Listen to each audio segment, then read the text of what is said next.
L'Église est un corps céleste siégeant avec lui, Éphésiens 2,6.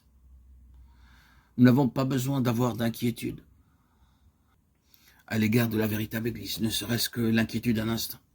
Descendez sur la terre et voyez combien les hommes s'inquiètent au sujet de leur Église, et de leur Église, et de leurs choses. Ils doivent veiller sur la chose.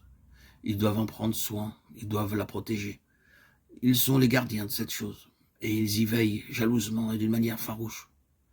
Quelle somme d'inquiétude ils ont, et quelle somme de troubles, simplement parce que c'est quelque chose de terrestre sur lequel il faut veiller.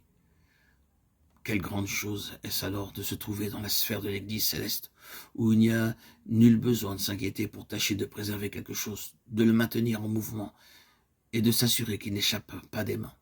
Il n'y a absolument rien de cela à l'égard d'une œuvre qui est céleste, qui est unie avec Christ dans le ciel. Il y a toute une différence lorsque l'on est sur une base céleste. Vous n'avez pas besoin de vous inquiéter ou de vous tracasser pour tâcher de maintenir la chose en marche, de peur qu'elle ne fasse faillite et que vous soyez lâchés, laissés sans votre chose favorite, sans celle pour laquelle vous dépensez tout, votre temps et vos ressources. Une chose céleste se trouve sous la garde de quelqu'un qui, grâce soit rendue à Dieu, est au-dessus de toutes ces choses et dans le repos. C'est ce que le Seigneur a dit, il y a plusieurs demeures, lieu de repos dans la maison de mon Père. Je vais vous préparer une place. Jean 14,2. Quand on parvient à la base céleste, on entre en possession du repos, exactement comme il est entré dans le repos. Vous n'avez pas besoin de vous tracasser, mais seulement de vous maintenir sur cette base-là. Si vous arrive d'être sur le point de vous inquiéter, si vous devez vous inquiéter, inquiétez-vous de ne pas descendre sur une base terrestre, car c'est là la sphère de l'inquiétude. Demeurez en eau.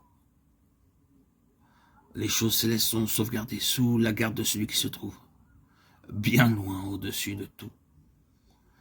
Mais cela représente plus encore, toute bénédiction spirituelle dans les lieux célestes en Christ, et nous sommes assis là avec lui. Cette union céleste avec Christ entraîne une telle abondance, une telle plénitude, que nous n'avons nullement besoin de nous inquiéter au sujet des provisions spirituelles.